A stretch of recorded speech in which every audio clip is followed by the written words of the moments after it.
रोहन, इतिहास का एक उत्साही छात्र, अक्सर अपना समय कॉलेज की पुरानी सेंट्रल लाइब्रेरी में बिताता था। ये लाइब्रेरी सिर्फ किताबों का संग्रह नहीं थी, बल्कि बीते हुए समय की कहानियों और रहस्यों का एक खजाना थी। एक दोपहर जब वह मध्यकालीन इतिहास पर कुछ दुर्लभ ग्रंथों की तलाश कर रहा था, उसकी नजर एक धूल भरे अंधेरे कोने पर पड़ी। वहां सबसे निचली शेल्फ पर एक अकेली किताब रखी थी, जो बाकी सबसे अलग थी। उस पर कोई शीर्षक नहीं था, कोई लेखक का नाम नहीं, बस एक अजीब सा कवर था जो छूने पर इंसानी त्वचा जैसा महसूस होता था।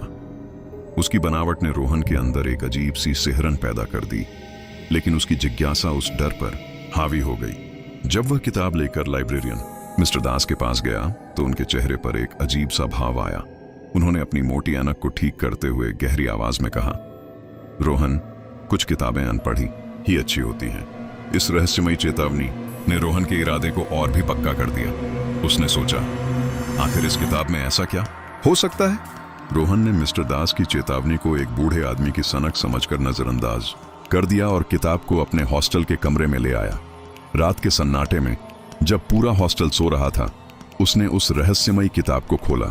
उसके पन्ने पुराने और पीले पड़ चुके थे और उन पर स्याही से अजीबोगरीब प्रतीक और मंत्र लिखे हुए थे, जिनकी भाषा वह पहचान नहीं पा रहा था।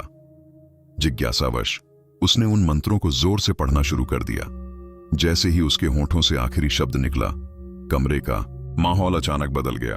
बत्तियां टिमटिमाने लगीं और एक ठंडी हवा का झोंका उसके चेहरे से टकराया। उसे कमरे के कोनों से अजीब फुसफुसाहटें सुनाई देने लगीं, जैसे कोई बहुत धीमी आवाज में उसका नाम पुकार रहा हो। डरकर उसने चारों ओर देखा और तभी उसे अपनी आंखों के कोने से एक लंबी छायादार आकृति गुजरती हुई दिखाई दी। वह सिर्फ एक पल के लिए थी, लेकिन रोहन का दिल जोर जोर से धड़कने लगा था। उसे एहसास हो गया कि मिस्टर दास की चेतावनी कोई मजाक नहीं थी। उसने एक भयानक शक्ति को जगा दिया था। अगले कुछ दिनों तक वह छायादार आकृति रोहन के जीवन का एक स्थायी हिस्सा बन गई। पहले तो वह सिर्फ दूर से दिखाई देती थी, लेकिन अब उसका आतंक और आक्रामक हो गया था। रात में जब रोहन सोने की कोशिश करता तो वह आकृति उसके बिस्तर के पास खड़ी हो जाती और उसकी दो लाल आंखें अंधेरे में किसी अंगारे की तरह चमकती थीं। कमरे में रखी चीजें अपने आप हिलने लगती, किताबें शेल्फ से गिर जाती, मेज पर रखा पानी का गिलास उलट जाता और दरवाजा जोर जोर से खटकने लगता। रोहन की नींद और चैन दोनों ही गायब हो चुके थे। उसका डर अब चरम पर था। उसे समझ आ गया था कि अगर उसने कुछ नहीं किया तो यह प्राणी उसे मार डालेगा।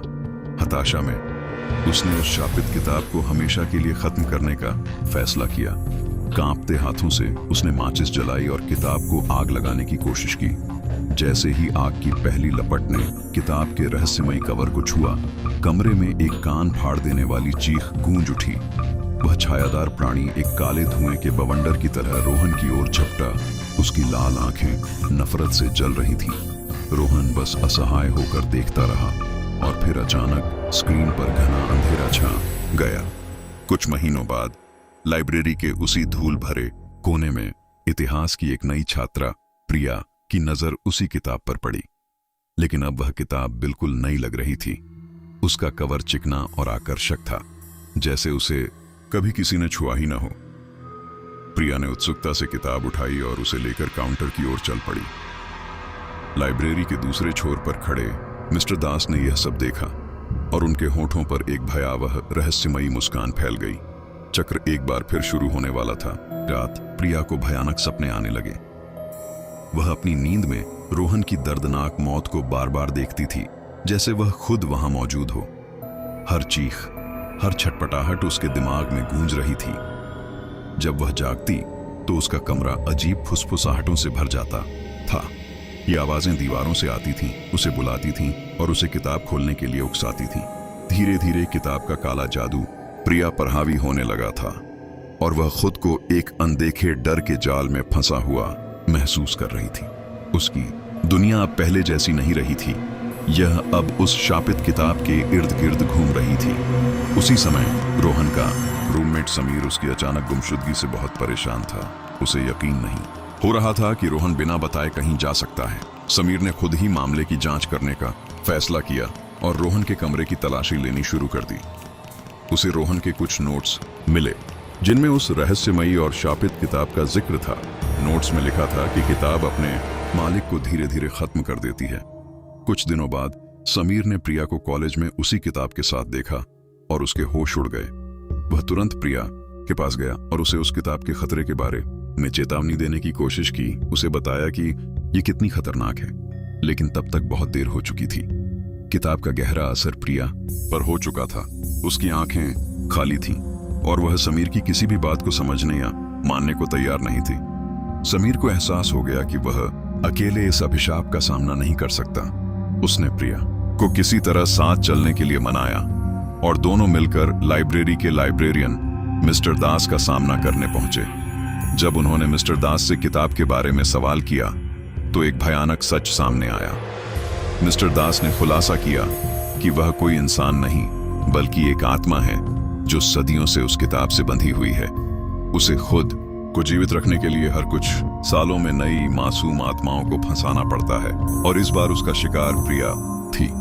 यह सुनते ही मिस्टर दास का असली भयावह रूप सामने आ गया और उसने किताब की सारी काली शक्तियों को समीर और प्रिया पर छोड़ दिया। लाइब्रेरी की शांत जगह अब एक डरावने युद्ध के मैदान में बदल चुकी थी। जैसे ही मिस्टर दास की आत्मा उन पर हमला करने वाली थी, प्रिया ने एक साहसी फैसला किया। उसे पता था कि वे दोनों इस दुष्ट शक्ति से नहीं बच सकते। समीर को बचाने के लिए उसने कांपते हुए हाथों से किताब खोली और उसमें से एक प्राचीन मंत्र पढ़ना शुरू कर दिया। यह मंत्र उस अस्तित्व को किसी दूसरे शरीर से बांधने के लिए था। जैसे ही उसने आखिरी शब्द कहे, किताब उसके हाथों में धूल बनकर बिखर गई और मिस्टर दास की आत्मा हमेशा के लिए गायब हो गई। समीर सुरक्षित था। वह घबराकर लाइब्रेरी से बाहर भागा, लेकिन जब उसने राहत की सांस लेने के लिए पीछे मुड़कर देखा तो उसकी दुनिया फिर से उजड़ गई। उसने लाइब्रेरी की खिड़की पर प्रिया को खड़ा देखा। वह वहीं थी, लेकिन उसकी आंखें अब इंसानों जैसी नहीं थीं। वे एक अजीब लाल रोशनी से चमक रही थीं। प्रिया ने समीर को बचा लिया था, लेकिन इस प्रक्रिया में वह खुद उस अभिशाप की नई संरक्षक बन चुकी थी और यह दुष्चक्र एक नए शिकार की तलाश में फिर से शुरू हो गया था।